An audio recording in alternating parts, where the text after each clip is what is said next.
Hi everyone and welcome to my YouTube channel.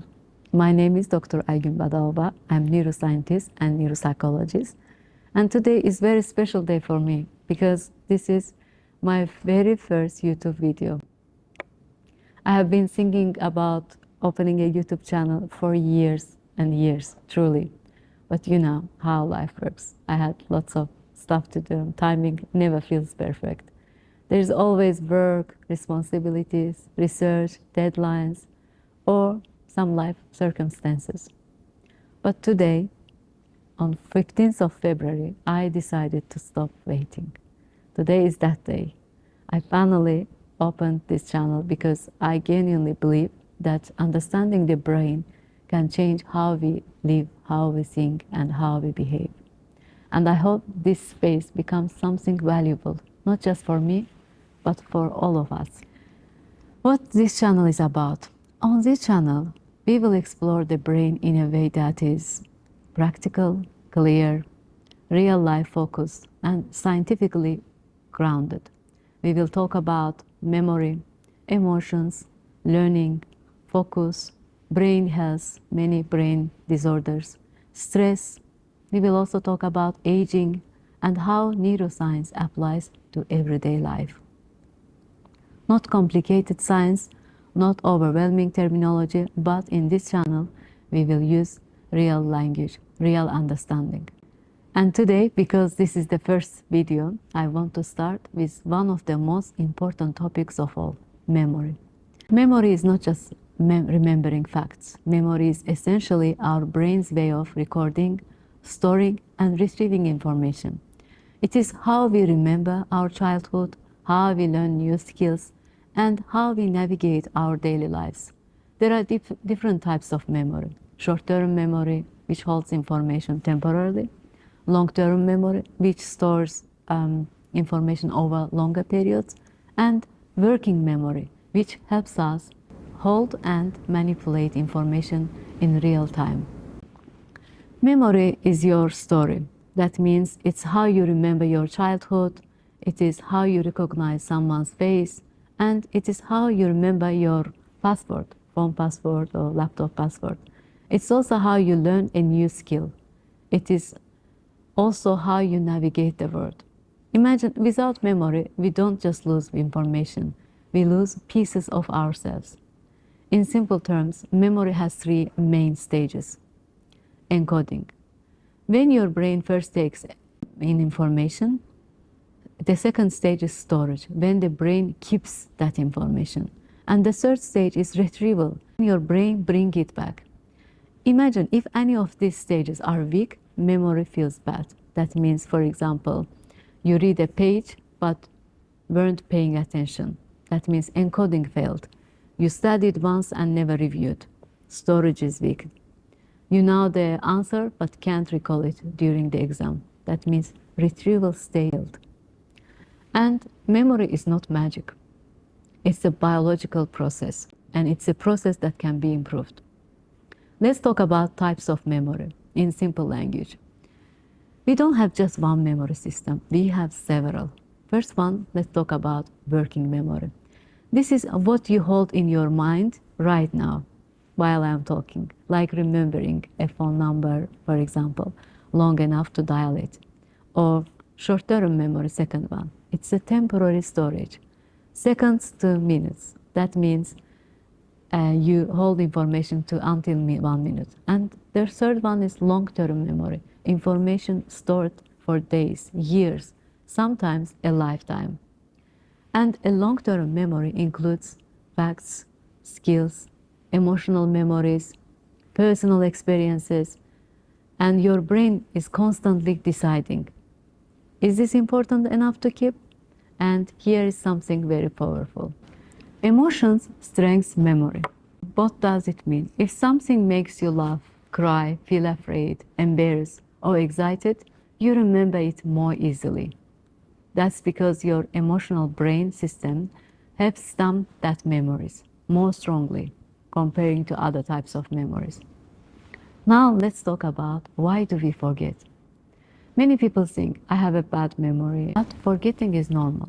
In fact, forgetting is healthy. Your brain kind of deletes information on purpose. That means if it didn't, you would be overwhelmed with useless details, lots of memories, right? So that's why memories that are not important goes to the filtering area of your brain. We also forget when we don't pay attention. We don't repeat information, or we multitask. We are stressed. We are sleep deprived. In these situations, we forget easily. Remember, memory loves focus, meaning, emotion, repetition, structure, but memory hates stress, distraction, overwhelming, multitasking. These kind of things, if you try to remember something, you will not be able to remember. Now let's move to the practical part. How do we actually improve our memory? In this part of the video, I'm going to share some powerful memory techniques with you. The first one I would like to talk about is the memory palace. This is one of the oldest memory techniques in the history. That means I'm going to explain how it works. You imagine a place you know extremely well. It can be your home, your office, your childhood house, right? Then you place the information you want to remember in specific locations. Let's say your shopping list is milk, bread, apples, eggs, right? So you have a shopping list. Instead of repeating the words, imagine milk spilled all over your sofa, bread hanging from your TV, apples inside your shower, eggs on your bed. Strange image, right? When you visualize it, yes, but memorable, absolutely. When I was talking, you remember it better. So why does this technique work? Because the brain remembers images and spatial locations much better than abstract words. The technique is amazing for speech, presentations, exams, structured material lists. And when you want to recall it, you just mentally walk through your house and remember it. That's really useful technique and had been used for ages. Second technique I want to talk about is spaced repetition. So let me explain this. Most people study like this. They cram everything in one day and then forget most of it within 48 hours. Spaced repetition means review today, review tomorrow, review in 3 days, review in 1 week, and review in 1 month. Every time you review what you learned, you improve the neural pathway. Imagine walking on the grass, right? Walk once, nothing happens. Walk repeatedly, a visible path forms. The same. That path is your memory, actually. Your brain starts thinking. This information keeps coming back. It must be important. Your brain stores it. This method is also powerful for students, language learning, professional exams, long-term knowledge retention. Third technique I want to talk about is chunking. Your brain can't hold too many separated pieces of information at once, remember this. But it can hold groups. For example, imagine number set 19415999958. Very hard to remember this long number, right? But 1945, 1985, 1999, it is much easier. This is chunking. Instead of remembering 12 separate digits, you remember 3 meaningful chunks. Chunking works better for remembering phone numbers, study material, complex explanations, or task organization, maybe planning your day. Now let me give you practical daily advice how you can improve your memory. First one is sleep. Sleep well, which is really important because our memory consolidates during sleep. That's important part. Second, move your body. That means exercise, which exercise improves brain blood flow.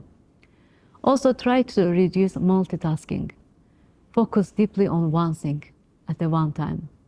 And another useful, very strong, important technique, I know it's not practical everyday life, but teach someone what you learned. Teaching strengthens memory. And if I would like to give you some more techniques, I would say use stories and emotion. Because boring information is forgotten faster. So try to, when you narrate something, use some stories. And here's one of the most powerful principles I want to tell you. If you want to remember something, connect it to your life. Some information, make some connection with your life, personal meaning.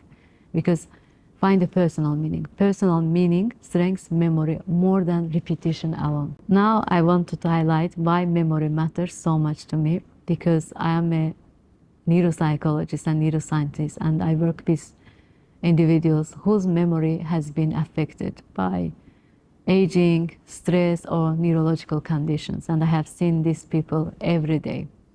And I see how powerful memory truly is, because memory is independence, memory is identity, memory is connection.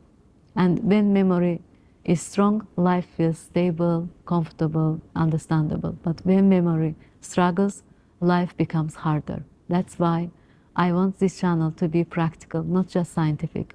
I want you to understand your brain and use it better. Please hear this. Memory is not talent, memory is a skill, and skills can be trained. You don't need a perfect brain or specific talent. You need a better strategies to use your brain. And in future videos, we will go deeper into emotional memory, why stress blocks our memory, how social media affects focus, some brain exercises, aging and brain health, how to protect our memory long term.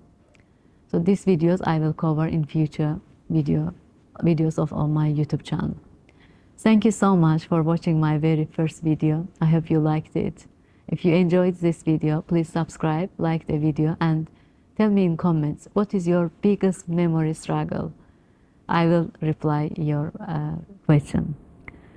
I am truly excited to start YouTube this journey with you, and see you in the next video.